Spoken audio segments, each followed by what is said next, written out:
adventure, comedy, mystery, and romance. Aspects of all the best stories. But we promise none of these, because this is haphazard fiction.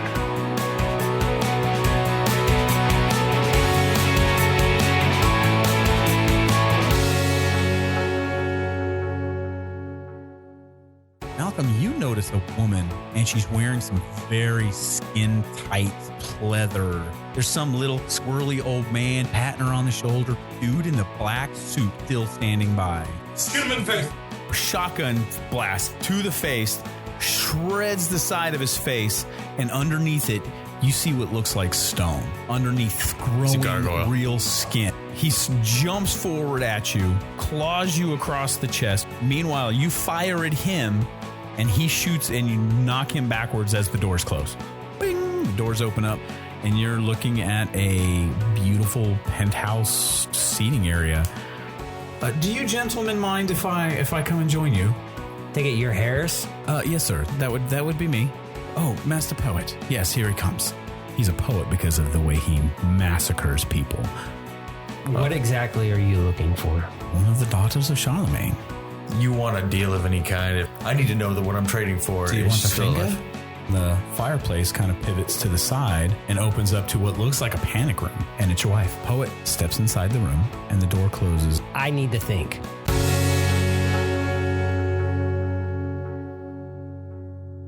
So it is the middle of the night, roughly 3 o'clock in the morning. You guys are getting back from the fun events from the previous evening where, Detective, you decided to create a bomb scare in order to clear out the building, which drew the attention of additional local police, not just your own precinct. But at some point, the ATF decided to get involved, and they are now going to be investigating a certain Deshaun Lincoln because he posted that it was coming and he was going to have the Exclusives. The exclusive on the events as they happen. So how could he have known of a terrorist threat if he was not involved? So that's going to be fun. You had an opportunity to meet Poet and his manservant, or his, I don't know what you would call him, his consigliere, who handles the gentleman that actually speaks for him. So, but he let you gentlemen go. You fought your way out, and you are now back home in the middle of the night. As soon as you get back home, once again, middle of the night, we're going to pick up to you, Wesson, and you're in your room.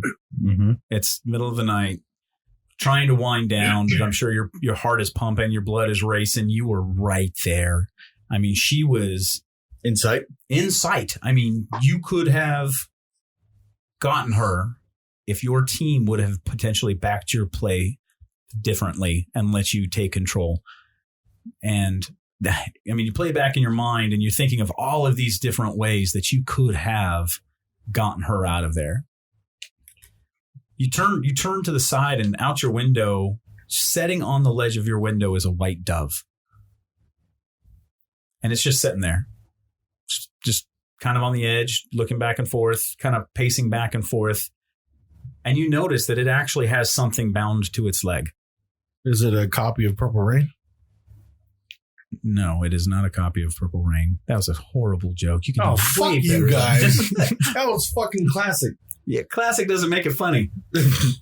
I'm simply going to look around outside, and if I see nothing, I'm just going to grab the dove and untie whatever bound to it. Yeah, you open the window. The dove does not move. It lets you pick it up and handle it and attach to the leg. It looks like there's it looks like a piece of quartz attached to like an earring stud, and wrapped around it. It says "Wear me." In the wrapping that was holding it and binding it to its leg. Your ear is not pierced. Alrighty, so it's 3 a.m. you said, correct? Correct. Alrighty, so I'm going to try to go downstairs with all of this and try to either talk to Mr. Creed or somebody who's a little bit more paranormally adept than I am to see what they think it could be. So Okay. You walk down the stairs and you go to the staircase down to the basement, yes. down to the basement, and the door is closed. I would like to knock on it and be like, Mr. Creed, are you in there? You knock on the door and nothing comes back. Creed, you're down there. You hear knocking, but you know better. You're not alone. So we'll get to that in a moment. Oh. I'd just like to knock again and be like, this is relatively important. I don't know what to do, and I'd like guidance. Is anybody in the room with me? Yes. We'll get to this in a moment. Okay. So again, nothing? Nothing. Alrighty. This So door is never closed. This door is always open. from what I remember, yes. So it's one of those things. I'm going to take it. I don't need to be there. So I'm going to. So I guess I'm just going to take the back piece off, grab a hold of my ear with my other hand, and just jam this thing into my ear. The minute it punctures your ear, you feel the kind of little warm dribble of blood kind of dripping down your earlobe, and your ear is hot. I mean, it's on fire. I mean, you just pierced your own ear. In your head, you hear a voice, and it vibrates like through your ear, and it's like it's just vibrating directly into your skull, and you hear this: "We have a new deal just for you. Do not share. The crow will release your love if you kill your team. The radio jockey and the detective, they will die. Creed is another matter. Leave him be. Remove your ring and leave it in the room, and leave the earring in. We will know." So by ring, I assume they mean the one I was given that kind of helps with my nervous feelings being inside the house. I at this point, I just want to be like, is there any, can I talk to you back? And I just want to kind of see if You speak into the room and there's nothing. It's like this was a pre-recorded message or something. I didn't give any kind of timeline or anything like that. So no, this is a quandary you're going to have to deal with on your own. So you can dwell on that.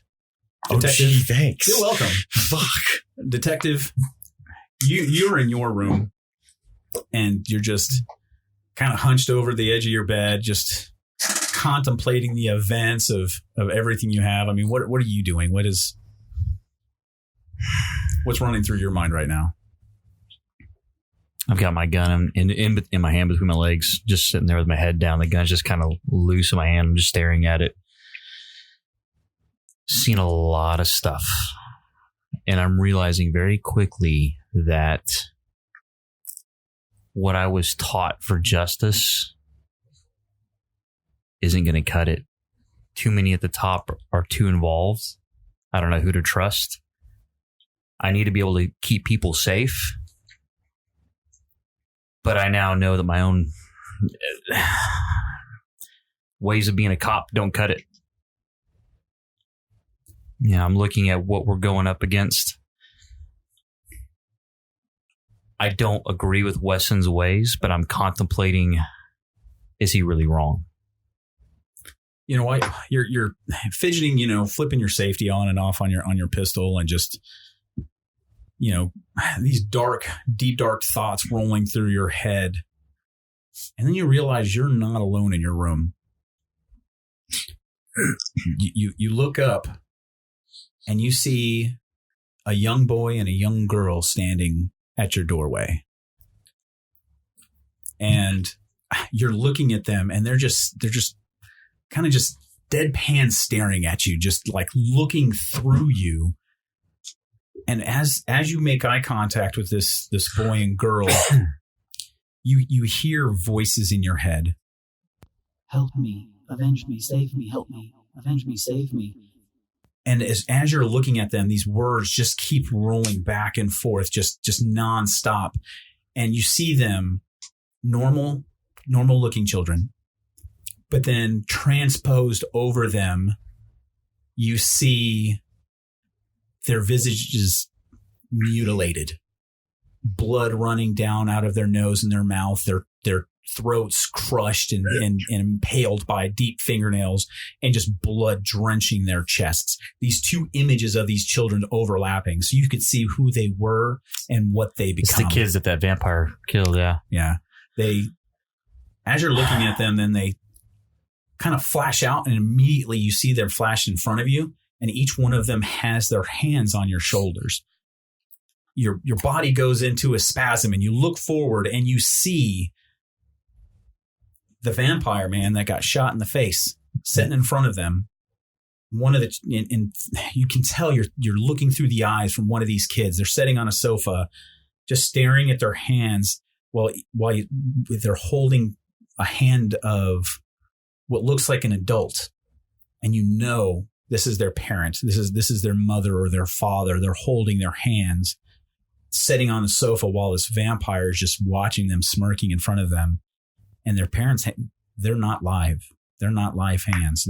These are dead hands that these children are holding, being forced to just sit there holding their parents' hands while this vampire tortures them. And they hear gunshots and fighting and things happening in the other room, and they don't know what's going on. The vampire stands up and says, "Come on, children. I have something I want you to see." The kids stand up, obey, almost like they can't control themselves. They just move forward to him, and they step in front of him to the doorway. And as they do this, you feel this kind of tight grip, like this tight grip going around your throat, and you feel it. And there's fear, but there's also confusion because they don't really understand what's happening or what's going on around them. And then the door opens, and in the hallway, you see a man in black. You see a man with a large pistol facing down the man behind them that's holding them hostage, that's got them so scared. And they're looking in this man's face, and they see a snarl come across this man's face. The man reaches up, pulls the trigger, and all of a sudden there's nothing but pain and torture racking through these children's bodies. And the last thing you see before it goes dark is that snarl. You snap out of it, and you're back in your room, and you see the children again standing at the doorway, same visage, the two images kind of overlapping each other. Avenge me, save me, help me. And then it stops. Kill him. And they disappear. I'm going to open my door. Okay. And I'm going to go over and I'm going to knock on the door to the attic. I'm going to call for Jimmy. You're going to, okay. Because if I remember correctly, we had the thing where they showed back up in the attic with him. Yes. Yeah. I'm going to knock on the door. I've already played ball with them once. So Nothing happens. I'm going to knock on the door. I'm going to politely call for his help. Nothing. There's a tension in the air here. There's a tension now that you can't understand and you don't know what's going on. I'm going to bang a little harder and be a little more forceful. Jimmy. I'm pretty sure his name's Timmy. It's Timmy. Or Timmy. Sorry. No Timmy. wonder he's not Maybe that's answering. not, he's like, Timmy. who's Jimmy and Jimmy? Yeah, no, it's Timmy. Timmy, yeah. And no, nothing. Timmy. All right. Rawl, I'm Raul. where are you? You're in your room? Yeah, man, I'm just on the internet. Well, not in your room, you're not. Well, in the cage. They won't let you in the cage. Why As soon can't I as you go in get the back, the door's Faraday closed. cage? Because the door is closed. Is it locked? The door to the basement is locked. I try to open it. Yeah, it's locked. That's why locks work. Where's Mustafa? I don't know. I came up with Mustafa. Malcolm? No, Chamberlain. Chamberlain. I don't know. You got Mustafa either. It's Chamberlain. You don't know where Chamberlain is. The house is basically empty. Is it like creepy quiet? It's middle of the night. Well, maybe everybody's asleep. Yeah, I just fuck, man. No internet. What is that life about? I don't even understand. I mean, you could walk outside of the. Guess I'm gonna grab it. I don't want to go out that far. Yeah, I do. You're gonna start hoofing it. Just start walking outside. Yeah, just so I get signal or power. Okay. But I grab a couple beers first. Okay. You grab a couple beers and you're going to be walking outside. All right. We'll come back to you then. Oh, Malcolm. Black guy goes outside. I gotta wait. Yeah. That was it. It's a long walk, man. You're like a mile down the road before you get to someplace you can get signal. Sir, it's 2019. I need you to update this house. And remember, I offered to make my room the cage. Malcolm, you as soon as you get back and you start to get settled in, Bonnie comes.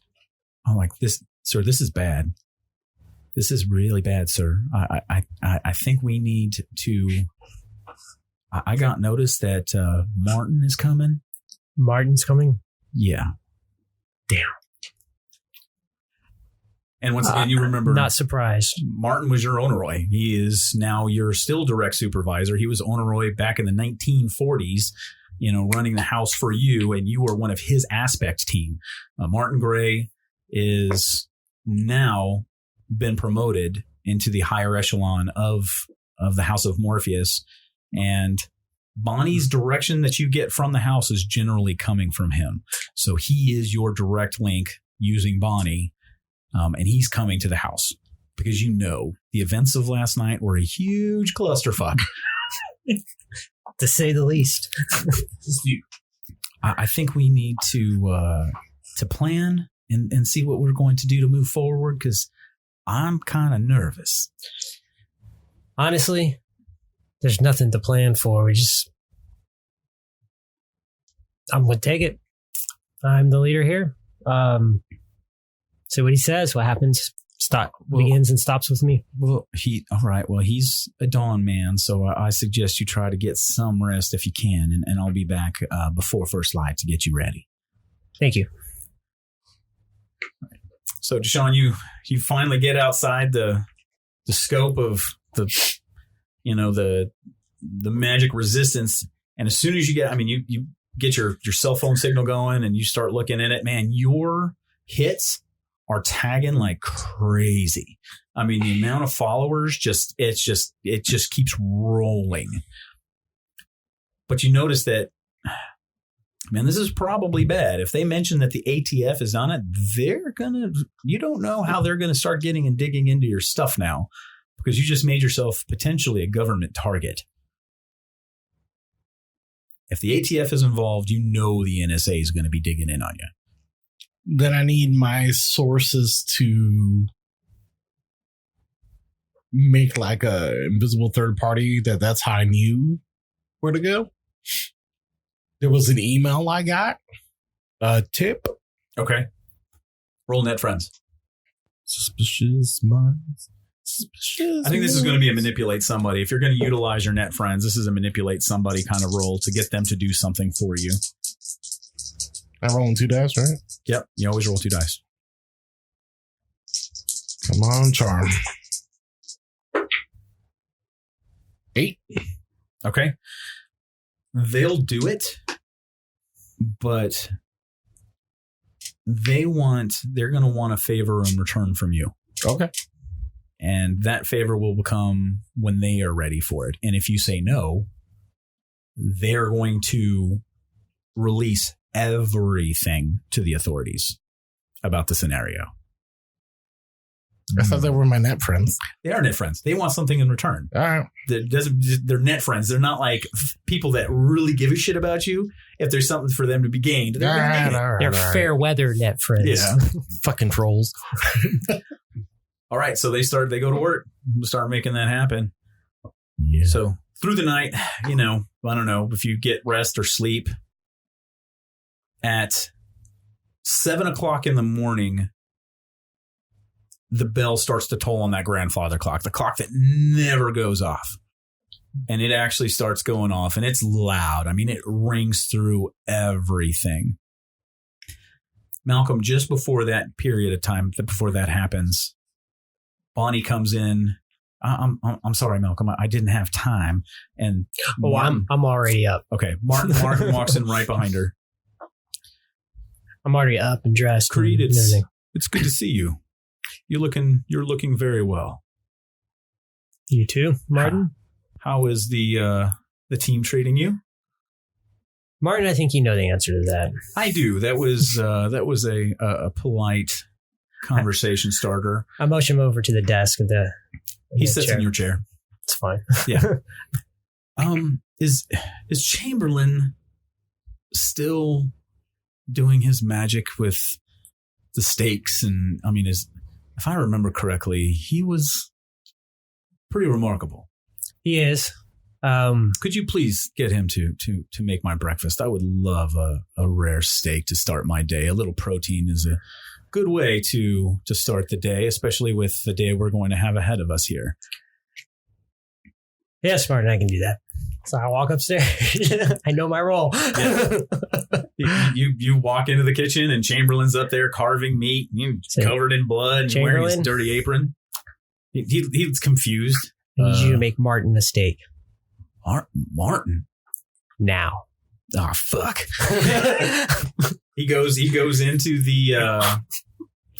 the freezer, opens up like a special little locked cabinet and pulls out like this light shines from the heavens on this piece of meat that he's been saving just for the right occasion. He cooks up the steak and why don't you have a seat next to me until the rest of the team decides to join. Yes, sir. So the bell starts tolling. You guys get up. You kind of have a good understanding. Okay, well, we're ready to roll. You guys get downstairs, and there's a man sitting in Creed's chair, eating a steak, and Creed is just sitting next to him, saying nothing. And this gentleman's just slowly cutting perfect little cubes of steak. Who the fuck is this? You got the official look of disappointment from me. Oh, fuck. Jared, what does any of that mean? That doesn't play. This is in game. Basically, I'm motioning to the earring that's now clearly not supposed to be in my ear. I'm just kind of like scratching my ear, doing all that, and I take the ring off my hand. I set it down. You can't take the ring off. Oh, fuck me. Later. The ring, for whatever reason, will not come off your hand. Gentlemen, would you please have a seat? And we're going to have this conversation, and I hope you understand where this is going. So please have a seat. No, really, you want to have a seat. Just so you gentlemen know, when you're looking at him, he looks like Ian McShane. Oh, okay. He's Deadwood, the hotel guy from John Wick. The guy behind the counter? The black guy or the white guy? The white guy. The old white guy. Okay. He also plays Odin in American Gods. Yeah. Okay. So he's sitting there and once again eating a steak. You also sit down. Do you understand how bad the events of last night are for the house? Not exactly. No offense intended. We just don't know the reach of how this affects a non-existent house. Well, we are existent. To the general public. Sorry. We are a secretive organization and have just had our dirty laundry shared with the entire world. And the comedy of errors that ensued is nothing short of spectacular. Spectacular is a word. It is definitely a word. Thank you, sir. It's not the word that we want to use in this scenario. And I want you to understand, you leave me truly one course of action. And when he says that, bro, I'm going to start backing towards the door. Fuck that. You see Chamberlain standing at the top of the stairs now, arms crossed. Just shakes his head at you. Mm-mm. Hey, man, I'd rather take my chances with Chamberlain. Well, if you decide to leave this room now, don't bother coming back. And don't expect protection because the world at large knows you know what they are. And we're going to let them. They can clean up our mess for us. We can let them have your wife, Mr. Wesson. She's nothing to us. The only reason she matters to us is because she matters to you. And how much you mattered to us has just dropped drastically. And Detective, Desk officer. Well, Patrolman. Meter maid. The actions of yesterday do not coincide with your police record. You are absolutely right. It's been exemplary where your goal is to protect the public, and yesterday you put so many people in danger. I still am baffled by waving your gun at the man's face on the street, chasing down. I can't even go there. I don't even understand what I saw. If I may, sir. Oh, no, you may not. No. We're going to leave it at this. You have one choice and one chance at redemption. And you can say yes, and I will give you this shot, or you can say no, and Chamberlain will let you leave. I feel I do need to say something, though, before we go any further. You really do not understand the scope of the terror I can inflict upon you. It has nothing to do with those events. It has to do with last night when we got back. Okay, I understand, and you are truly afraid. So, Detective, do you want redemption, or do you want to go and play Dirty Harry and attempt to protect yourself as you save the world from monsters? I have no intention of leaving.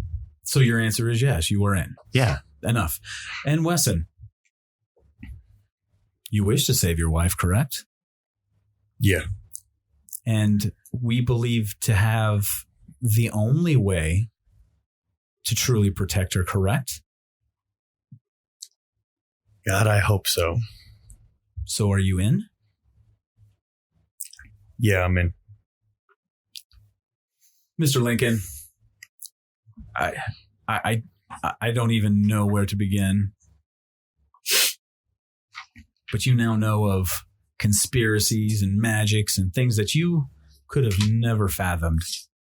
You can continue to learn more, but what you decide to share with the public must be kept under control. Is that possible? Am I still getting paid?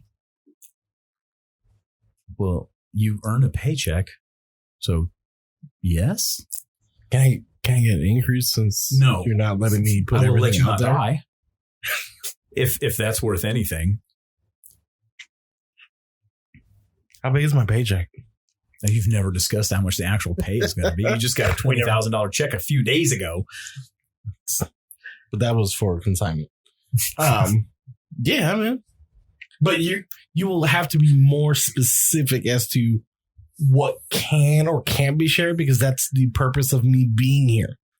No, your purpose of being here was the ability to make connections, not to air our being to the entire world, not to share what we are attempting to accomplish with every other sleeper in existence. What are we trying to accomplish? Well, he does. He looks at you, Creed, and is like, do they not know? I tried to explain. You know what, Malcolm? Why don't you try again? Try again, and let me sit back and listen and see if what you should have hopefully shared with them should have been enough for their, I don't know, limited understanding. As I stated before, and hopefully saying it again, after seeing what you have in the last few days, and granted, it's only been a few days, there are things in the world that are dangerous to everybody else. Our job, our goal is to control that so people don't get hurt. And we should not be hurting people in the process of doing this. I didn't hurt anybody. He I'm did. talking to all of you. There will be collateral damage. I understand that. It happens. But that should not be the norm. And we should think through things. We should be helping people. We should be controlling what is not controlled. People get hurt by these things. They're not all bad. Motioning over to Chamberlain. He waves down. Some of them are quite helpful. But the actions of the last few days do not fall in line with what we should be doing, in the way we should be doing it. I've been extremely disappointed, and now we've got the attention of people that we don't want that kind of attention from.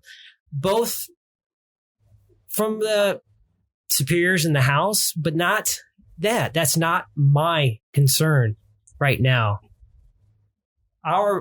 The attention you gathered are from mundane people. And we put them in harm's way unnecessarily. Here's where we're going to go now. Is your shot at redemption with the House of Morpheus. Is you have brought the existence of a particular person into our purview, and we need him.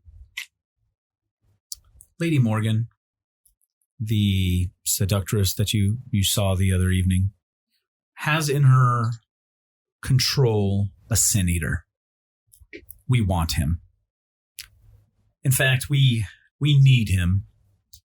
And I am prepared to share with you a piece of information that has been kept under close guard for the last 50 years.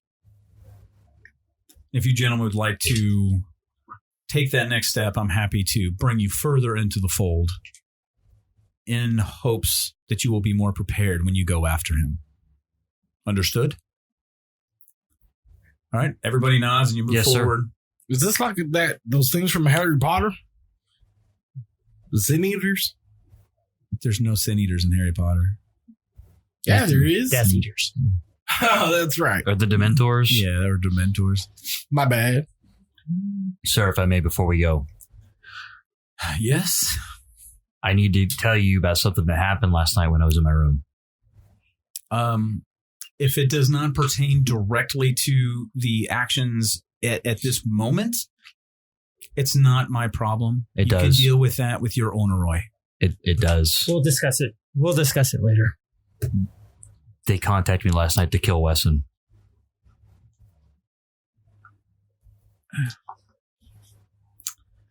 Who contacted you last night to kill Wesson? Gentlemen, is this important at this juncture? Because I have a time frame here to keep. He taps at his watch, and he looks completely uninterested.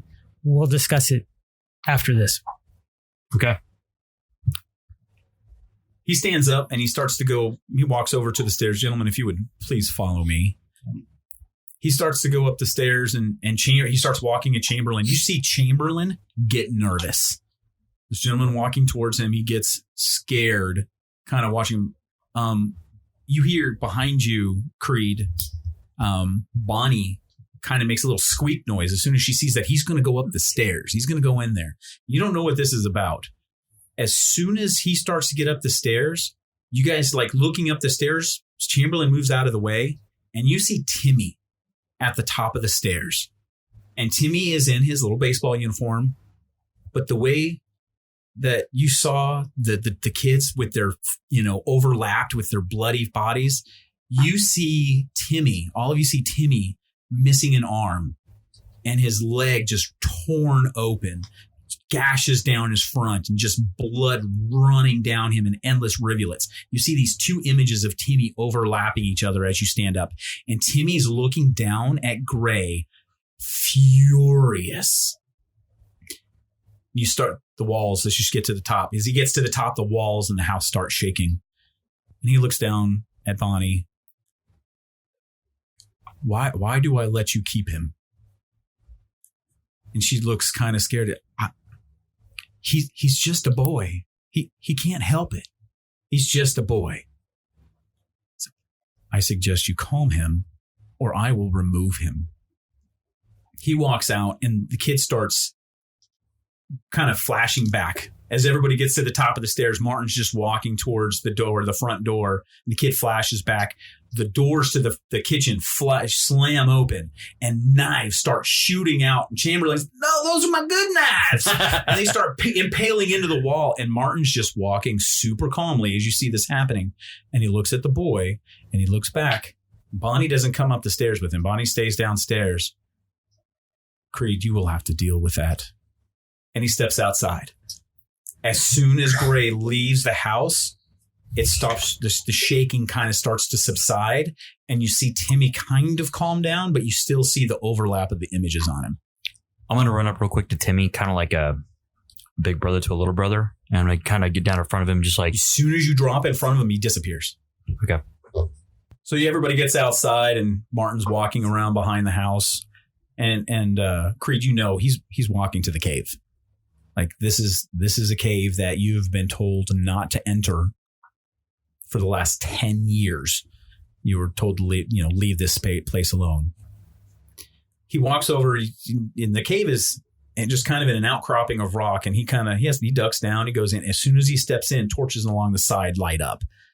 And you step into this cave, and there are quartz is running all along it, and somehow it picks up the light from these torches, and the quartz pulls that light deeper in, and you see gold layered through these quartz. I mean, this is the amount of money probably in the gold here is probably any miner's just absolutely dream. There's a fortune in the walls of this cavern. Gentlemen, this is where it happened. Creed, you have not been able to recall this memory because we didn't want you to. And I will say something that you will probably never hear repeated. The house is not infallible. We make mistakes. And we made one of our grandest mistakes years ago. We're used to going in and using our power to get what we need, but that does not always work.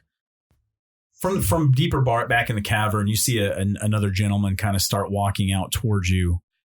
And from the looks of him, he looks to be a Native American, but he's wearing an amazing suit. He steps forward, and you can actually see, I mean, he's got this great suit on, but he's wearing this tribal necklace, bone necklace that goes all the way around.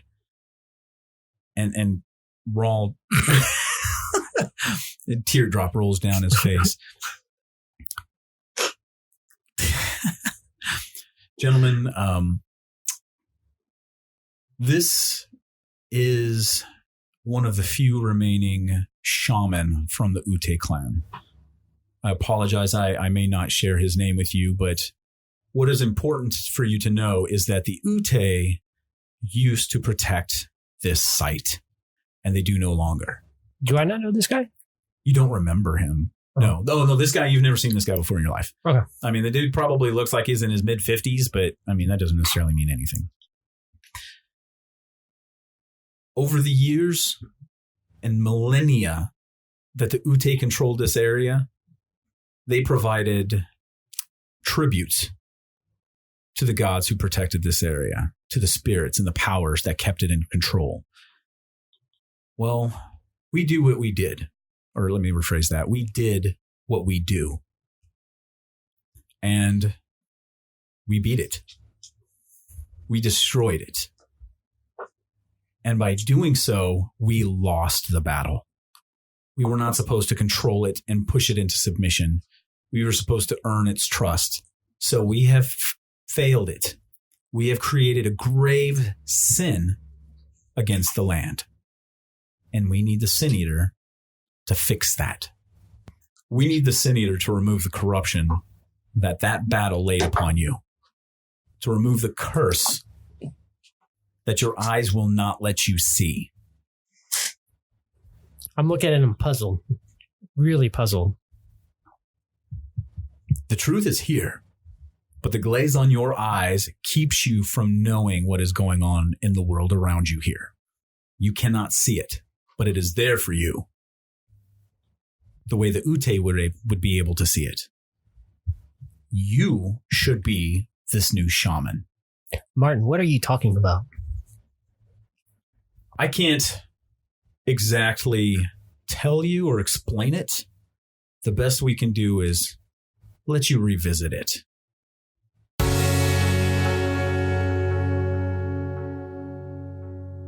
It is episode 9 of House of Morpheus. This is Brooke, your keeper. I want to thank everybody for tuning into our episode this week. Hopefully our adventurers are keeping you guys entertained so far. I know that there has been a delay in episodes 8 and 9, but we're going to try to get you 10 and 11 out here really quick, so stay with us on this. If you would like to help us make this process a little bit easier, we would really love your support. The best way for you to do that would be to become a patron. If you would like to become a patron for us here at Haphazard Fiction, you can go to our website at haphazardfiction.com, or just go to the Patreon website and you can search Haphazard Fiction. You'll see donations there for as little as $3 a month. With each donation level, you'd get different accesses. For example, for a $5 donation, there's a chance that we may use you as an NPC in our game. No telling exactly what'll happen to that character. You are in a world of monsters for the most part. So if you would like to immortalize yourself, join us and become a $5 patron.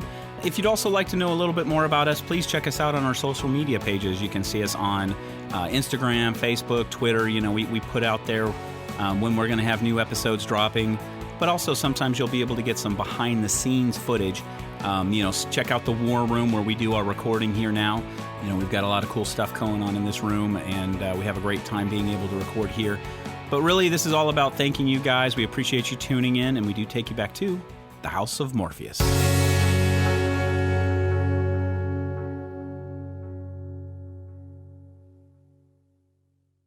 The shaman goes over to the wall, and there's a large piece of quartz with gold running through it.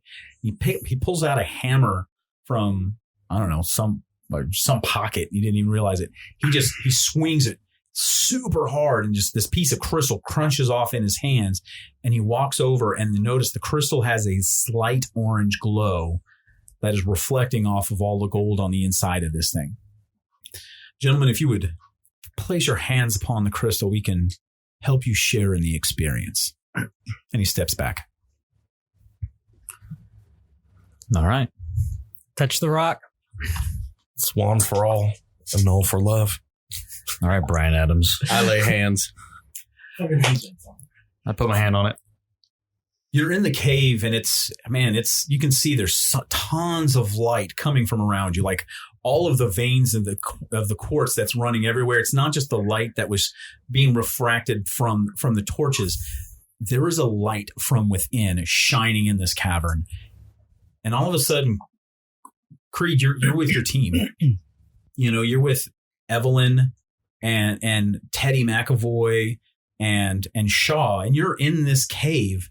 You're ready to do battle. Martin gave you the task. You will destroy the monster that is keeping you away from the treasure that this cave has to offer the House of Morpheus. You will destroy it, and when you finish destroying that monster, you will have your opportunity to join the Onoroi. This is your task. You have your team. You guys have been together for about a year now. And in the last year, you've faced countless foes and have never had a problem. You are a power team. Evelyn, you're the magic user of the group. You're the spell slinger. You have access to the control that the House of Morpheus truly envies. because it's natural in you. You have magic flowing through you the way some others have to work their entire lives to learn. Theodore McAvoy, Teddy, you've got your blade, your blade of diamond, and it has made you a force. As a teenager, you wield power that they could not ever understand.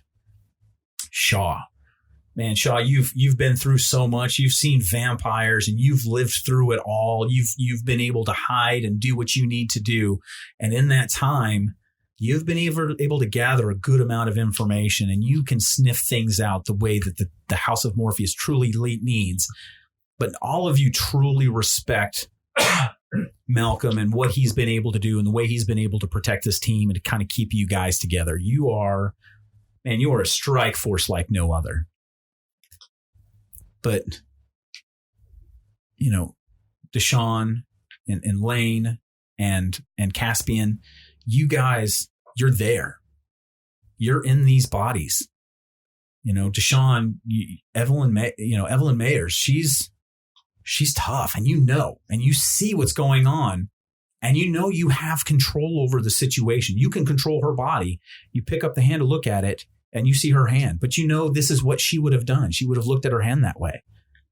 Teddy, Wesson, you are in this boy. You have never known strength like this in your life. You work at it now to be strong enough to be able to get you to protect your wife and to get her back. But man, this kid has got a power, and this sword. It feels like an extension of you, and you want this. You want this bad, and you feel this adrenaline and excitement that you only get from knowing, man, I'm a teenage boy. I've got so much testosterone running through me, man. I could take it all down. And, Malcolm, Caspian, your whole life has been about protecting things and protecting people and the law. But man, right now, fuck the law. Law's got nothing to do with survival. Has nothing to do with being able to make it to tomorrow. So you're going to do whatever it takes to make sure you make it to that next day. You're all here, but you are also these other people.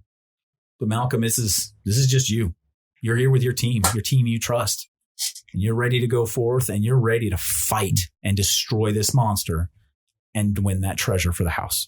Am I aware of a time shift, or no? This is just you. I don't know anything at this point. I can pretend like everything has happened after this point. Okay. Any of you boys got a light? Because I got a feeling this is going to be my last cigarette. My mother would kill me if I ever came home with anything like that. They'd take me out of baseball and everything.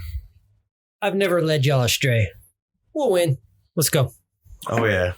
I'm feeling good. I broke a bat today at practice. I light my cigarette with my fingers. Yep, snap your fingers and that cigarette lights up. Boys. So where are we at again? You're in the cave. We're in the cave, right? You're in the mouth of the cave, the same place that you were just at when the Ute shaman gave you, you laid hands on the crystal, but you don't remember that, Creed. Everybody else remembers that.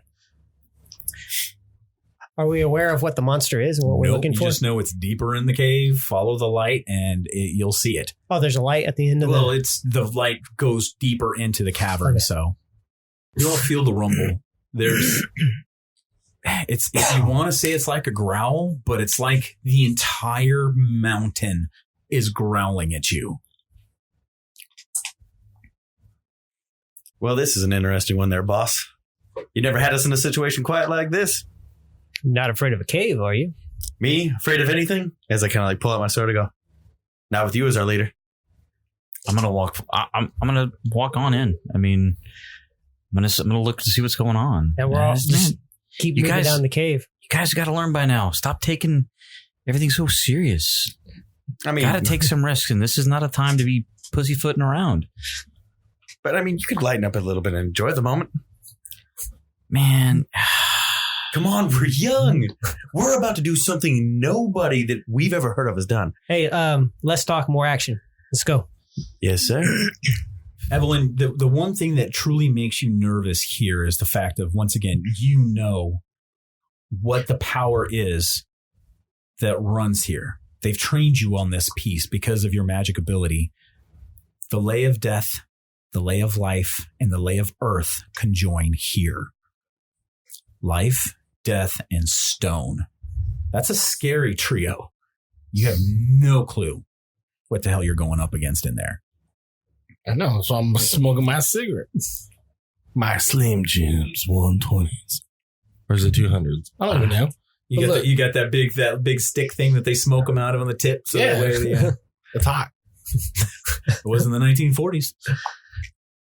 You guys work your way through the cave. You end up in a large round chamber, and I say roundish. It's been carved out, and you see like faded like handprints and drawings and things like that done on the walls of the caves in here. And there's all kinds of crazy symbols, no magic symbols you've ever seen, but they're probably Native American symbols created by the Ute from when they used to control this site, and they did what they did, and they kept that power for themselves. Well, now you want this power for the house. You're going to share this with the entire house, not just keep it for yourselves. As soon as you step into the chamber, the symbols start to kind of light up, kind of like drawing in deeper and more red. And that rumble, that growl that you hear comes, "Why are you here?" Are we going to be honest with it, boss? I think we're here to take what you have. What do you offer? Do I see anything? No, it's all around you. Can I use my third eye? Can we? Yes. Oh, okay. He's got to it before me. Roll your weird. Oh, I get a +2. Damn, son. 13. 13. Okay, what do you get on a 13 with the third eye? I don't know. That's That's a really good question, sir. I'm using my third eye to read a bad situation, which I can open up my third eye for a moment to take in extra information. I take a +1 hold on any result of 7 or more. Plus, you can see invisible things. On a miss doesn't matter because I rolled a 13. So what do you get on? Does it say? It does not say what I get because it ties into the other skill, which is in the sheet. Yeah, you get +1 hold. So that means you actually get the ability to use that to your advantage. Oh, +1 hold is on read a bad situation. Yeah. So let's do that. What's the best way in, best way out? Are there any dangers we haven't noticed? What's the biggest threat? I think that third one is very Are there any applicable. dangers we haven't noticed? With your third eye, you see vibrations in the rocks straight ahead of you, and the rocks actually seem to form some kind of like you can kind of make out a shape, like a humanoidish shape, like a golem or something. And in it, you see light and dark both flowing through this thing. It is a juxtaposition of all of the power of the ley lines running through this thing. Malcolm? You can actually see it, and that's straight ahead of you. I'll tell Malcolm, and I point right at it. Do I see it? Yep. No, you don't see it. He does, but you don't see it. It's right there. You know well enough from Evelyn, though, No, what trust that person. means. All right. We've been together for a year now. Yes, you know each other's cues. So we have a cue. I give you that open fire cue. All right. Who's going to take first shot? Oh, I don't have a gun. Without a doubt. I'm running in sword first. You're like, Yahoo! And I'm going in for the 1940, I probably have a shotgun with me. Okay. All right. So kick some ass, chosen one. It's going to be plus tough. Don't use your shitty dice. Use the dice that I give you. The color-coordinated yellow dice. Can I use my gold medal one? No. That's pretty nice. I'm pretty sure that's a success. Yes, it's going to be a 9. A 9? Okay, 9 is a mixed success. You slash across the rocks, and as soon as you do that, you see light and darkness they're kind of embroiled in each other, kind of pour out like fluid. And as soon as it hits the ground, it kind of dissipates away. But you see, as soon as you do that, a form kind of pulls out of the rock and shoots forward and hits you in the chest with just in the middle of the chest with a slam of rock. And you take 2 damage and are pushed back. So take 2 harm. Do you have any armor or anything with that character? In this chamber, are there like stalactites? I have plus Yes. 1. I have plus 1 armor, so you only take 1 harm. Okay, 1 harm. I'm going to shoot one of those. Try to shoot at a stalactite to make it fall on top of Okay. the area. For you, that would be more of an act under pressure roll.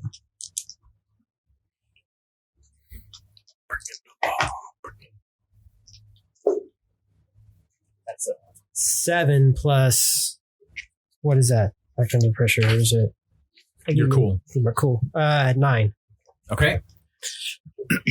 You shoot one of the stalactites down, and it's like you hit this perfect vein. The thing shatters and falls right on top of it. And as it hits him, it almost seems to absorb in a lot of that stone, and pieces of it just shatter and splinter out, and a shard of quartz comes flying at your face, and you move just out of the way, and it gashes your cheek. Ow. Is there any harm from that? 1 harm. Next. Light her up. Light it up. Motion. All right. I guess I am going to go big, which gives me a +1. To make my spell bigger, I get a +1 for my type of. I shoot lightning. Okay. And so that gives me a +1. And then another +1 for missiles. So I get +3 Is that damage or is that to your roll? Okay, so you need to roll. to my roll. Yeah, roll magic. And it's +2 to the harm. It's Okay. messy harm. Okay. These dice. These blue ones are nice. Oh. What's your weird? That's a 3. Plus 3, so you got a 6, didn't you? 6 is still a. Still a fail. Is it? So Mark your XP. lightning shoots out of his hands. Her hands. Sorry. Lightning shoots out of Evelyn's hands, goes into the monster, and as soon as it does that extra light that the lightning creates, you actually see the gold channels running through this thing's body, and it's like it channels that lightning through the gold in it into the ground, and it comes back to all of you, and everybody takes 2 harm. That's not good. Smooth. Shaw. I've been over the whole time chiseling gemstones out of the rock with my knife. Why? Just kidding. Okay, this is not World of Warcraft or KDM or. Hey, whoa! Hey, you shut your damn mouth! Don't you pick on the 2 things I fucking love? No, because that's what he would do. He would be over there looking for loot and treasure. This is a gold mine, right? It is actually. Fuck this guy. You guys don't even know yet. Actually, I only take 1 harm from that Okay. because of battlefield awareness. Nice. Okay. How many pockets can I pick? All of them. I'm patting it. Evelyn, are you okay? Ruffling through her pockets. Hey, get your hands off my goodies. Kind of pick myself up after getting shocked. I'm gonna look around, see her, buddy, and I'm gonna drop the one knee, and I'm gonna put the gun in 2 hands, and I'm gonna go for an aim shot. Kick some ass. Just plush tough. 0 tough. 5. I failed. Yeah. That with your plus? Can I spend the luck? You can spend a luck. Because Okay. So you get with a 12, then you get to choose 1 extra advantage. You get to do extra harm. You can give a +1 to somebody going forward. You can save a +1 for yourself. You can take less harm because I still get an action against you. I'm going to take less harm. Okay. You shoot it, and where you hit it, that light that flies, the blue, the white and black light that kind of pours out of it almost as a liquid before it hits the ground, shoots out kind of towards you. And it's like a hot crystallized steam, and it kind of blows at your face. And you take 2 harm. Would have been take 2 harm, but now you only take 1 as this these hot crystals kind of pellet your face. What if we start destroying the cave? Just if the cave is part of it, and we start just destroying the shit out of its surroundings. Give the instructions if that's what you want to do. Destroy the cave. So I just want to kind of stand up and be like, "Oh man, you ripped my Letterman jacket." You did. I was like, "Well, at least I know I don't have to hold back. I'm going to kind of like spin the sword, the blade first to the ground, take the jacket off, and be like, and as soon as you say that, I'm just going to spin on my heels and bring my 2-handed blade right into the side of the mountain, cutting like stalactite or something off, just hitting it hard." Okay. Kick some ass. That is going to be a 9. What does your harm do? So my weapon alone does 3 harm, but then I took the special ability of devastating. When you inflict harm, you may inflict +1 harm. Okay.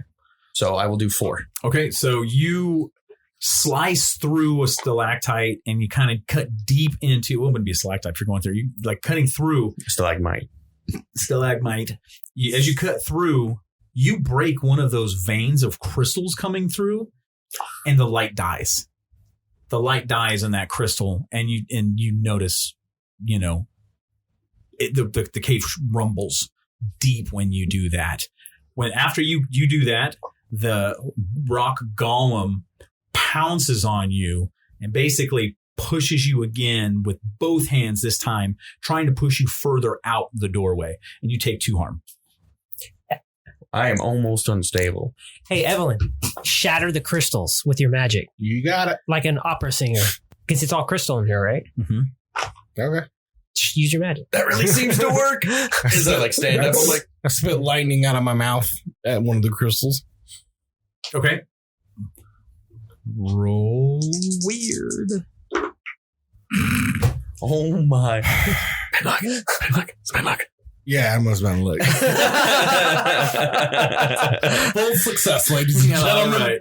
My roll was amazing. Your choice in this, then you basically with that, with your magic, it's kind of like doing damage. What kind of an extra effect you want. You can kind of move it to where you want it. You can give somebody a bonus moving forward. You can do additional damage. His lightning hits the gold. And the gold is conductive. There you go. And it starts shattering. And it's shattering. It kind of runs through there, but it doesn't come back at your feet.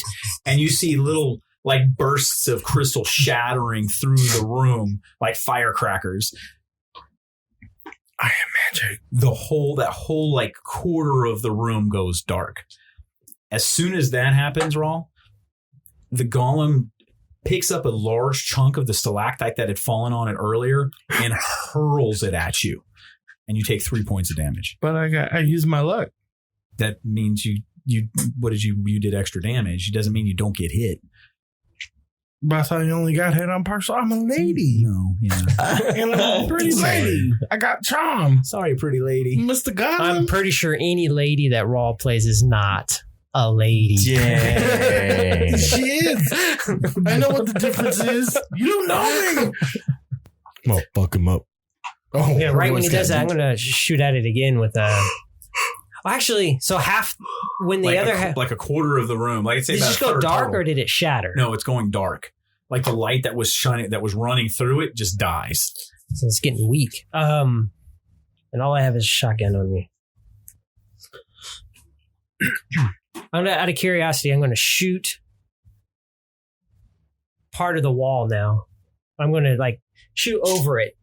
The intention is to shoot the wall behind it. Okay.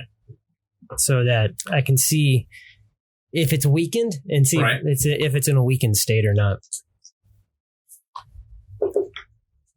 That is a 8 plus for shooting. Was that tough? So not 8, 9. Actually, You're not actually attacking it. This would be more of an act under pressure roll because what you're trying to do is an actual specific So that'd be action. a 10. Okay, so that would actually be a full success. So you shoot behind it, and same effect. You hit a cluster of those of the quartz and the gold running through that's light, and it dims, and you notice the thing is moving slower. It doesn't have the power behind it that it did, and the rumble starts to kind of get more of a high pitched, and you kind of hear it say, Evelyn, because you had opened your third eye earlier. You're killing us. But you're the only one that can hear that. Wait, what? You're killing us. No, I mean, but I said that out loud. But you think this is good. You're winning. You're winning a fight. You're doing what you were told to do. But does it feel wrong, Bert? No, it doesn't. It's just words to you. Because if you fight this thing, you'll get the treasure, whatever that is. Ah, I'm gonna drop a wall on it. Okay, well, it's Shaw's turn first. Does this thing have a face? It's got a headish thing. It's just like a faceless golem. I'm going to look over at Teddy and go, all right, mate. Okay. I'm going to grab his jacket that he threw on the ground. Okay. Sorry, mate. I'm going to run up, and I'm going to run up and try and drape it over the face of that thing to distract it. Okay. Back under pressure. 9 plus... You're cool. So 10. 10, man. You do that. Yeah, you get it. And as I do, I want to slide basically under its legs away from its grasp. Yeah, you throw the thing over it, you slide under it, it swings its arm real clumsily over you, and you just kind of, you baseball slide right underneath it and pick up right behind it. Your jacket is on its face. Is it my turn now? Yes. Stab it in the face! It's one of those things where I'm like, oh man, Coach is gonna kill me. And I'm just gonna like kind of grab the blade. And what I want to do is I want to run, but I want to jump and like do like a front flip. But as I do, just bring the blade down with both hands, just right on top of its head, try to cleave it all the way through. Okay. 2. No, with my strength, that's going to be an 11. Okay. Man, you run it through. You basically carve off part of its arm and you kind of curve around and rip off part of its leg. As you do, it swipes back at you, taking one harm, just kind of clumsy swing as it pushes you off of it. So I know it looks like that he's the only one who's able to do direct damage to it. Correct. So Ted, right? Yes, Teddy. Teddy, keep that up. Evelyn, do that to the wall again. So I like kind of put my sword on my shoulder and go, yes, sir. I'm gonna do the same thing. Okay. Roll. Cry havoc. Give me the blue dice. They're purple, by the way. They match your really? cord. He's colorblind. Fuck, they look blue to me. Blue and red. What the? Lightning. Shoot your lightning into one of them. I'm counting that. Yeah, that's a straight fail. And you shoot your lightning through it. The lightning seems to make the crystals grow brighter this time, almost like it's taking that energy in. But then you see something odd kind of happen. The crystal expands, shoots forward, grabs you, and it pulls you into the wall, and you are absorbed into the wall. No means no. There's no Me Too movement in the 1940s. Hallelujah. I don't want to edit that out later. Everybody sees this happen. You guys see all of a sudden Evelyn is absorbed into the crystal wall of this cavern. I just kind of want to like in that direction, just kind of scream out and be like, my lady! And just the horror of her being gone. I'm like 20 years older than you are, boy. Well, that's the thing. It's a respect. I respect you. Nah. I know what you want. No, I mean, I yes. can read your mind. Let's be real here. I'm like 16 to 18 years old. Yeah, that's what I want. I know what Shit. boys want. Did we all saw just like Everybody saw it just happen. She just gets sucked into the wall. it opened up around her, or like she phased through Like it? she or? phased into the wall or something. That's fucking weird. Yep. Shaw. You were Shaw. Since I slid underneath the golem, that means I'd be behind him. Mm-hmm. Am I near where she got pulled into the wall? No. Do You I saw it Do I like off see to the which side. crystal it was that pulled her in? Oh, yeah. I'm going to shoot my gun right at the crystal. I'm going to go, holy crap. I'm pull my gun out and I'm just going to aim at that same crystal and shoot it. And apparently I'm not going to do dippity-doo-dah. Roll a 4. Dude, your dice are cursed that you bought. Well, that was a 4. That's why he did That's that. fail number 2. I'm using my dice. I'm going. You pull your gun out. You're about to fire on it, and a piece of shale or something slips. You stumble forward, and her hand reaches out, grabs you, and pulls you into the wall after her. Mr. Shaw! So we're down 2. Down 2. Oh, fuck. I just kind of look at you with like, again, I'm 16 years old. I'm like terrified. Kill it. Yes, sir. And I in turn, me or him. If you're telling him to kill it, if you're not attacking, it would be him. He went first. Yeah. I'll just be like, how dare you? And I just want to like, just cleave this thing sideways, try to cut it in half. It's because you rolled it like this time. Yeah, is that what it was? Well, either way, it's a total of 5. Can I spend luck? Can I spend luck? Well, I mean, we haven't spent one yet. Yeah, he did. Did you spend a luck already? Yeah, I spent one, yeah. Oh. Yeah, I want to leave it to 1 on this game because otherwise, if I give you limitless luck. I mean, just give me 2. Give me 2. No. So you cut into it. The thing grabs your hand, reaches his hand up to the wall, and your body is pulled into it, and you basically see it just mold over to the wall. You're all alone. So I want to, before I like get absorbed to the wall, I'll be like, I'm sorry, SARS! As he gets sucked into the wall. Did he drop his sword? SARS? No. I'm sorry, sword sir. Went with him? Yep. So the thing is in the wall, so I'm standing here by myself now? Yep. Glowing lines just surrounding you.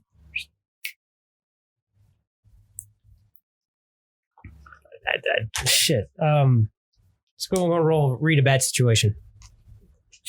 Okay, roll. You're supposed to pick your color dice. You picked the wrong ones. Oh. Is that true? Yes, I'm going to give you that one because everybody's got their own color coordinated die. I'm blue. Oh, you should have taken that one. That didn't do any good either.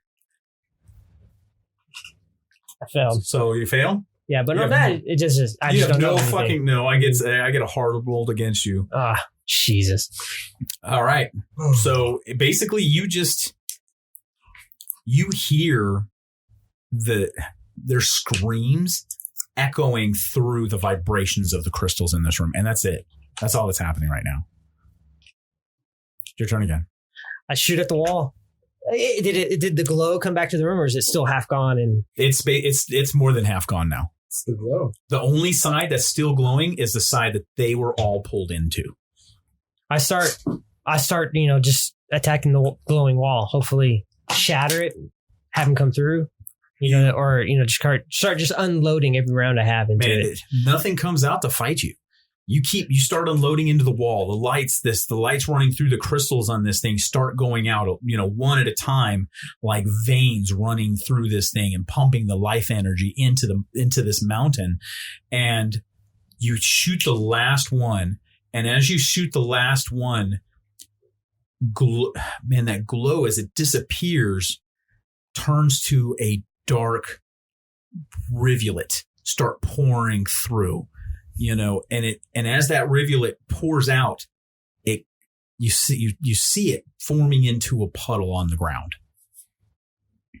Is it like glowing and whatnot? No, it's just like a silvery black puddle that has all just formed up onto the ground.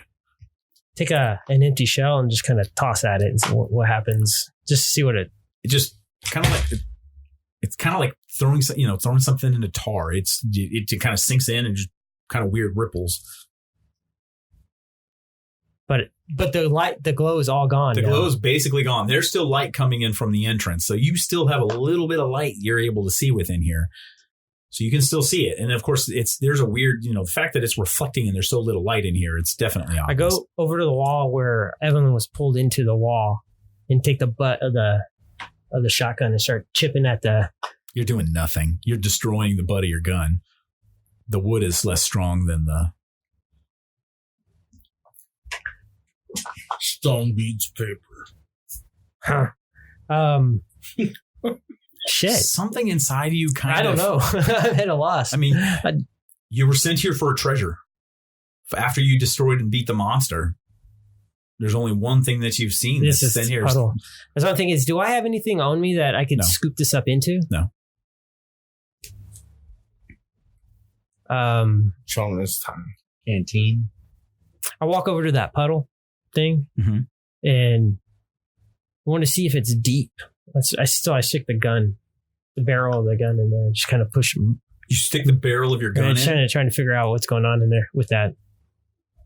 As soon as you stick the butt of your gun in it, that puddle climbs and shoots up, following your gun, up your arm, up your neck, up your face, and into your eyes, and you black out.